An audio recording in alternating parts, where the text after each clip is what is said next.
When a guy reaches out after a period of no contact, it's very rarely just a random act. There's usually a deeper motivation behind it. One of the biggest reasons, and you might not like hearing this, is that he's trying to find out if he still has access to you. That's it. That's the test. He wants to see if the door is still open, even just a little bit. And how you respond in that moment tells him everything he needs to know about how much ground he still holds in your life. Now, he might not even be consciously aware that he's doing this. A guy won't sit there thinking, let me check if she's still into me. But what does happen is this instinctive pull to reach out to test the connection. Not because he's ready for something real, not because he's suddenly transformed into the man of your dreams, but because he wants reassurance. Reassurance that if he needed the validation, it's there. And that's where you have to be very, very careful. He might send you a message that seems sweet, innocent even, something like, hey, just thinking of you, or hope you're doing okay. And your brain goes into overdrive. Oh my God, he's been thinking about me. Maybe he misses me. Maybe this is it. Maybe he's finally realized what we had. But what if I told you that message wasn't really about you? But what if it was more about him, about his ego, about calming the discomfort he's feeling because for once you're not available on demand? That's what makes this moment so dangerous, because the test isn't always obvious. He's not going to say, I'm just checking if you still care about me. He's going to wrap it in casual, friendly, or even flirtatious language. And if you respond immediately, if you sound too enthusiastic, if you open the emotional floodgates, he gets what he came for, confirmation that you're still there. But here's the twist. He might not do anything with that information. He might disappear again right after. Why? Because his goal wasn't to reconnect. His goal was to know he could. That's what access is all about, emotional access. Does he still have your attention? Does he still affect your day? Can he still get a response? If the answer is yes, he walks away with a confidence boost while you're left wondering what just happened. And in that moment, you might even feel worse than before he reached out because it's confusing. It gives false hope and it reopens a door that you were just starting to close. The truth is, some people thrive on knowing they still hold power in your life, even if they have no intention of stepping back into it. Even if they've already shown you they're not capable of giving you what you deserve. They don't want the relationship, but they don't want to lose the option. And that's where you need to be grounded. That's where you need to pause and ask yourself, why is he reaching out now? Has anything actually changed?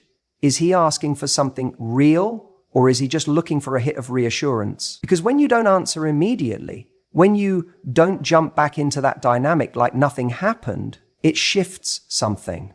It shows him that access to you is not free anymore, that you're not on the shelf waiting to be picked up again, that you have standards, that you're not interested in being someone's emotional backup plan. And that right there, that's where your power is. Let me be clear. This isn't about playing games. This isn't about ignoring someone to get revenge or trying to manipulate the situation. It's about honoring your progress. You went no contact for a reason. You created space for a reason, whether it was to heal, to gain clarity, or to protect your peace. That choice was a statement, I matter too. So when he tests you, don't treat it as a compliment. Don't treat it as proof that he's suddenly become what you always wanted. Treat it as information. Is he showing up differently, or is he just showing up with the same energy in a new disguise? Because the truth is, if a man truly wants you back, if he's serious, he won't test you. He won't send vague messages or half-effort pings. He will show up consistently, clearly, respectfully. Anything less is noise. And sometimes silence is the most powerful response you can give to noise. That's when he'll realize access to you has to be earned. When you decide to step away, to truly go no contact, something powerful happens. You shift the dynamic in a way that's deeply uncomfortable for the other person, especially if they've grown used to having access to you on their terms. This isn't just about your absence. And often when a guy reaches out after a period of no contact, it's not just because he misses you. It's because he's reacting to a loss of control. Let me explain. Control doesn't always look like manipulation. Sometimes it's subtle. It's the unspoken understanding that he could send you a message and you'd reply, that if he called, you'd answer, that if he wanted a little attention, he knew where to get it, and fast. That sense of access gives someone power even if they're not abusing it. It gives them comfort. It reassures them that you're still there, still emotionally invested, still orbiting around their world. But the moment you go no contact, that comfort is shattered. It's like pulling the rug out from under someone who never realized they were standing on one. You stop showing up, you stop initiating, you stop responding. And suddenly, they're left with a silence that forces them to feel something they hadn't had to confront before. Uncertainty. Uncertainty is uncomfortable, especially for someone who's been in control of the emotional rhythm between you both. It makes them question things. Wait, is she really gone? Did I mess this up more than I thought? What if someone else has her attention now? The guy who was once complacent now finds himself trying to decode your silence. And that's a shift in power. This is why you'll often see someone reach out after a period of no contact, but not in a deeply vulnerable or meaningful way. It might be something casual, a random meme, a hey, saw something that reminded me of you, maybe even a lazy, you good? Don't mistake this for genuine reconnection. This is a test. It's a temperature check. It's not about love or growth. It's about whether he still has access to the comfort he lost. If you reply right away, if you fall back into the rhythm he remembers, he gets his answer. Ah, she's still there. And once that reassurance lands, he might go quiet again. You've just passed his test. And that means, in his mind, he can still influence your emotions without needing to show up differently. But if he reaches out and you don't respond, or you respond in a way that's neutral, self-assured, maybe even a little indifferent, he starts to feel the impact of losing real influence over you. And here's the kicker. Most people don't test you after no contact to reconnect. They test you to see if they need to. If you're still available, they don't have to change. They don't have to apologize. They don't have to step up. But if you're no longer easy to reach, no longer easy to read, that pressure starts building because now the ball is in their court. Now they have to decide, are they willing to do the uncomfortable thing and pursue you with clarity and intention? Or was their interest only ever about control in the first place? There's a huge difference between someone missing you and someone missing the feeling of you missing them. That second one, that's the kind of ego-driven connection that leads to breadcrumbs, half-efforts, and the emotional tug-of-war that leaves you confused and depleted. But when someone misses you for real, when the loss of control leads not just to discomfort but to self-reflection, that's where the dynamic has a chance to change. That's when you find out what he's truly made of. Because a man who genuinely wants you back doesn't just test the waters, he jumps in fully. He reaches out with clarity, he shows up with effort, he communicates with purpose. There's no vague texting, there's no games, there's no attempts to make you do the work for him. No contact is a mirror. It reflects your value back to the other person by removing the noise.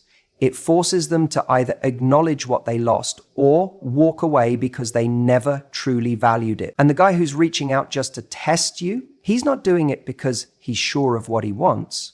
He's doing it because your silence made him feel something he wasn't ready to feel. The loss of control over the version of you who would have once given him comfort without condition. That's the test you don't see. And the truth is, when you pass his test, by not reacting the way he expects, you're actually giving yourself the ultimate power. You're telling yourself, I won't settle for breadcrumbs. I won't respond to confusion. I won't allow someone to stay emotionally close while remaining romantically unclear. And that's how you stop attracting games and start attracting something real. If your silence shakes him, good, let it. Because if losing access to you is what it takes for someone to realize your worth, then they never deserved easy access to begin with. Let silence speak louder than your words ever could. You know what's interesting? Time and silence, two things we often underestimate. can become your greatest allies when it comes to attraction and power in a relationship, especially after no contact. You think silence is nothing, but to someone who once had your attention, your affection, your energy, your availability, that silence starts to feel incredibly loud. People don't start off missing you the moment you walk away, not always. Sometimes at first they feel a sense of relief, especially if things got heavy, confusing, or emotionally charged. They might feel like they've regained control or freedom. They might even feel justified in stepping back. But here's the twist. Give it time, and suddenly what once felt like freedom begins to feel like a void. That's when curiosity creeps in. They start to wonder what you're doing, who you're with, if you're even thinking about them anymore. See, when you were present, consistently responding, reaching out, initiating plans, there wasn't a lot left to their imagination. You were there. They didn't need to wonder. But when you go quiet, when you stop showing up, when you stop feeding the dynamic, it creates space. And that space becomes a canvas for curiosity. And the human mind hates an incomplete picture. We're wired to want closure, to understand, to make sense of the story. When you were available, they wrote the story in their head. She likes me, she wants this, I'm good. But no contact. That story starts unraveling. Wait, why hasn't she reached out? Did I misread something? Did she move on? Was she really over it that quickly? That's when the questions start. That's when the ego gets triggered. Because let's be real, most people are used to being the center of their own universe. They assume others are orbiting around them. But when you disappear, when you stop orbiting, they feel the shift. Your silence challenges the narrative they built about themselves. And make no mistake, curiosity is powerful. Sometimes it's even more powerful than desire. Because desire can fade, but curiosity gnaws at you. It lingers in the quiet moments, when the phone doesn't buzz, when they check your social media and see nothing, or see you smiling and unbothered. Suddenly their mind starts to wander. They want to know what's going on inside your head. But here's where people mess it up. They get the first breadcrumb, the "hey, how are you?" and they think it means everything. They rush in, they over-explain, they pick up where they left off. But that little reach out, that's usually just curiosity trying to soothe itself. It's not always intention. It's not always growth. It's often just ego looking for reassurance. That's why you need to hold the line. Because if someone is truly reflecting, if they're genuinely starting to miss you, not just the validation you gave, but you, then they'll go beyond curiosity. They'll show clarity, they'll show effort, they'll step into the discomfort of reaching out vulnerably, not just testing the waters, but wanting to swim across the ocean to reach you. Time and silence give people the space to ask themselves important questions. Not just, do I miss her, but why did I let her go? What did I overlook? Who was I and who do I want to be now? But they can only ask those questions if you're not right there filling the silence for them. Because if every time they miss you for a second, they can text you and get a quick hit of your energy, they never have to miss you fully. They never get to feel the weight of your absence. And if they don't feel the weight of your absence, they don't realize the true value of your presence. So when someone reaches out after no contact and you wonder why now, understand this. It's not always a sign of realization. Sometimes it's just a sign of discomfort, of unease, of curiosity that couldn't stay quiet. But if you hold your ground, if you maintain your standards, if you don't rush to soothe their momentary confusion, then you give space for something deeper to emerge. Because that curiosity, left unanswered, can evolve into appreciation, into reflection, into real growth. But only if they have to sit in the silence long enough to feel it. Only if they feel the gap between who you were when they had you and who you are now, standing strong in your power. That's the beauty of silence. It tells a story. It says, I don't chase, I choose. It communicates confidence without a single word. And the more someone realizes they can't just snap their fingers and get you back, the more they have to rise to meet you, not as someone testing the waters, but as someone ready to dive in with both feet. Because if they truly want you, they'll prove it, not with a curious message, but with a committed effort. And if they don't, your silence already gave you the answer. One of the biggest mistakes people make after no contact is thinking that the first message from their ex or the first test means everything has changed. It doesn't. In fact, in many cases, it's not a sign of growth at all. It's a sign of strategy. Let me explain what I mean. When someone reaches out after a period of silence, especially after no contact, there's a very good chance they're not doing it because they've had some massive emotional epiphany. A lot of the time, it's not about love. It's about ego. They're not asking, how can I win this person back the right way? They're asking, can I still win them over without really trying? That's the test. It's subtle. Sometimes it comes in the form of a casual, hey, just thinking about you. Or a random meme they know will remind you of an inside joke. Or they reply to your story with a fire emoji. None of these things are meaningful in themselves, but they're strategic. They're low investment feelers to see how you'll respond. If you respond enthusiastically, warmly, or too quickly, they get their answer. You're still emotionally available to them. And what do they do with that information? Often, nothing. Because now they know they can reach out whenever they want and get a little hit of attention from you. It soothes their ego, but here's the thing. They didn't have to commit. They didn't have to be vulnerable. They didn't have to take a risk. You did. That's what a test is. It's a game of emotional chicken. Who will flinch first? They want to see if you're going to break the silence with feeling, if you're going to open up, give a long response, maybe even suggest a catch up. That way, they don't have to make the effort. You do it for them. And the moment you do, you give them exactly what they want without them having to earn it. This is one of the biggest power shifts in any post-breakup situation. After no contact, the dynamic has changed. You were the one who decided to step away, to draw a line, to protect your peace. That's not small. That's strength.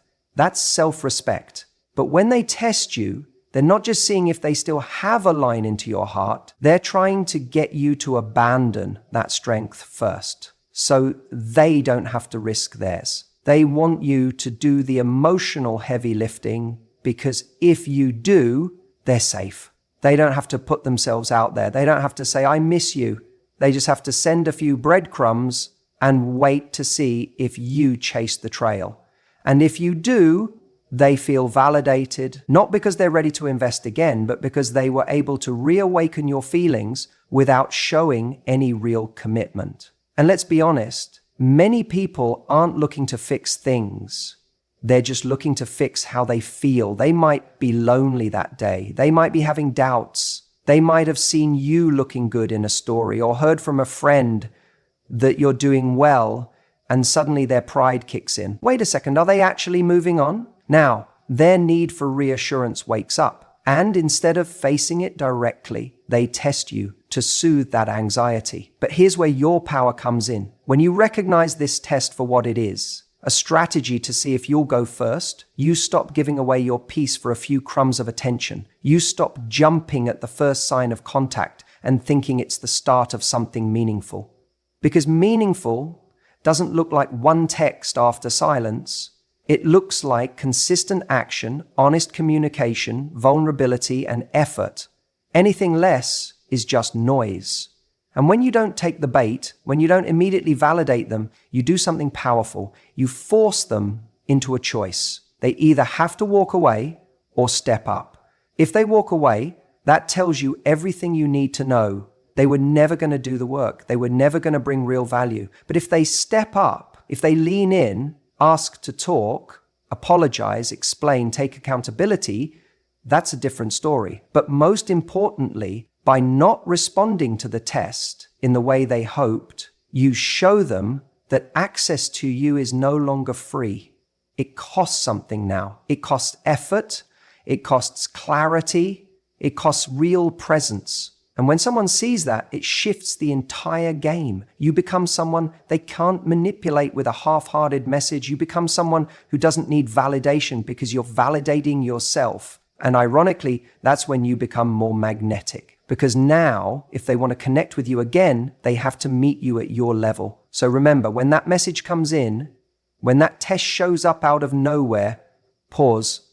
Ask yourself, is this a real invitation to reconnect or just a test to see if I'll break first? Because once you see the difference, you'll stop being pulled into old dynamics. And you'll start commanding the kind of connection that doesn't need tests to prove it's real.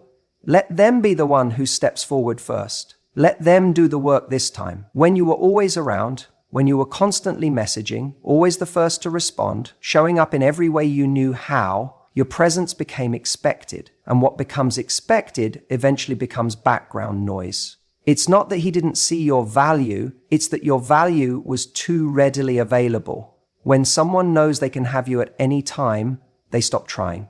They stop showing up. They stop earning your presence. But the second you take a step back, truly step back, something changes. That silence, that space, it speaks volumes. And suddenly, your absence carries more weight than all the words you ever said, all the affection you ever gave. Because now, he's not getting your energy. He's not getting your effort. And he can feel it. There's no more validation coming through the phone. No more reassurance that you're still there, still waiting, still hoping. You see, there's something about human nature that makes us respond more to loss than to gain. We only tend to realize what something meant to us once it's no longer available. When someone pulls back, it creates a vacuum, and that vacuum is felt most by the person who used to receive the energy you used to give. He may not have consciously taken you for granted, but now that you're not there, now that your light isn't shining in his direction, he notices the darkness. That absence forces him to recalibrate. He starts questioning things. Why haven't I heard from her? Has she moved on? Was she more valuable to me than I realized? And those questions sting, not because they're romantic, but because they challenge his ego. They unsettle him. The certainty he once had that you'd be there, that you'd respond, that you'd stay available is gone. And that uncertainty can be more powerful than your presence ever was. Here's what's crucial to understand. You don't need to do anything loud. You don't need to post curated stories on Instagram to show you're happy. You don't need to send a message saying, I'm over you. Silence is your power. The absence of contact becomes the most potent message. It tells him everything he needs to know without you having to say a word. It says, I'm not sitting around waiting for breadcrumbs. It says, if you want my attention, you have to show up for it. Now, here's the irony. When you were showing up all the time, it was easier for him to do nothing. You were taking on all the emotional labor. You were making it easy, but now he's got to sit in the discomfort. And that discomfort starts working on him. He might try to ignore it at first. He'll distract himself. He'll rationalize it. She'll come back. She always does. She probably still cares. But as time passes and you stay quiet, that confidence starts to unravel. Doubt creeps in. And with that doubt comes desire. Desire doesn't come from availability. Desire comes from the perception of value. And value is felt in your absence more than in your presence. Think about it. We don't crave what's always in front of us. We crave what feels scarce, what feels special, what feels earned. And when you stop giving your time, energy, and attention so freely, he starts to see that you are not a given, that your attention was a gift, that your presence was a privilege, not a right. And when he reaches that place, when he feels your absence so profoundly that it creates a longing, that's when he may come back, not with a test message, not with a lazy hey, but with something real, something intentional. Because your absence has done what your words never could. It created contrast. Contrast between what life felt like when he had access to you and what it feels like now that he doesn't. And that contrast is unforgettable. But here's the catch. This only works when the absence is genuine. When you've truly let go of needing him to come back. When you're not sitting there waiting for him to notice your silence. When you've shifted your energy inward towards your own life, your own growth, your own joy. Because if you're still orbiting around him, even emotionally, the silence won't land the same. He'll sense it. He'll know you're still available, just playing a game, and he won't respect that. But when the silence comes from true detachment, from a real place of self-worth, it commands respect. And if he does come back, you get to choose whether he comes back into the same version of you he left, or if you've evolved into someone who now holds a different standard, someone who knows that love doesn't mean overgiving. That connection doesn't mean self-abandonment, that attention, time, and effort must be earned, not expected. So if he's testing you, if he's sending that breadcrumb after a long silence, remember this: your silence is speaking louder than any response you could give. And if you want someone to truly value you, sometimes the most powerful thing you can do is to let your absence remind them of everything they took for granted. Because sometimes it's not your presence that makes them want you, it's your absence that makes them remember what they lost. You see, one of the most misunderstood aspects of no contact is what it actually does. Not just for you, but for them. Most people think no contact is just a strategy to get someone back. But that mindset completely misses the deeper value. No contact is a mirror.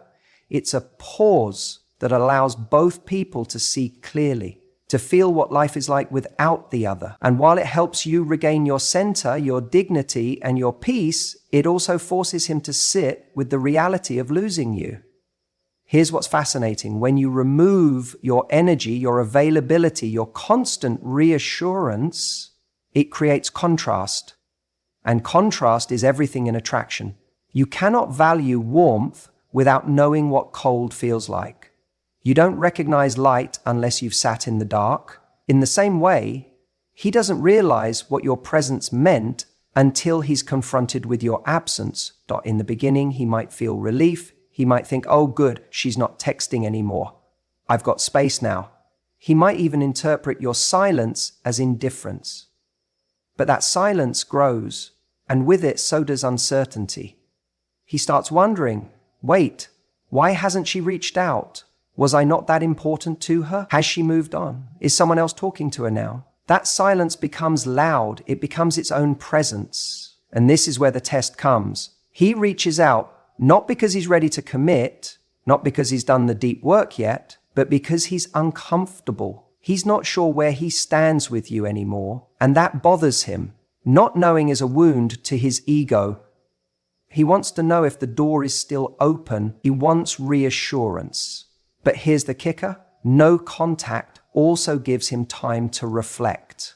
And if there was real substance in your connection, if there were moments that mattered, things he hadn't fully processed, emotions he buried in the name of not ready or needing space, then this silence invites those memories to resurface. See, when someone has constant access to you, they don't have to evaluate what they truly feel. You're always there. They don't question your presence because it's guaranteed. But once it's gone, once you're no longer in their inbox, liking their posts, replying to their stories, or picking up their late night calls, now there's space. And in that space is where realization is born. He might replay conversations in his head. He might think about the way you looked at him when you were trying to believe in his potential. He remembers the effort you made, the patience you showed, the energy you gave without keeping score. He begins to see the moments he took for granted. The things he brushed off as normal suddenly feel significant. And if he has any emotional maturity, that silence can become a powerful teacher.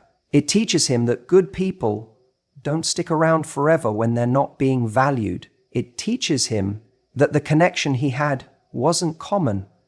It was rare. And it teaches him that someone like you, someone with standards, won't wait forever. That's when he wants you again. Not out of boredom, not out of loneliness, but because he's felt the loss.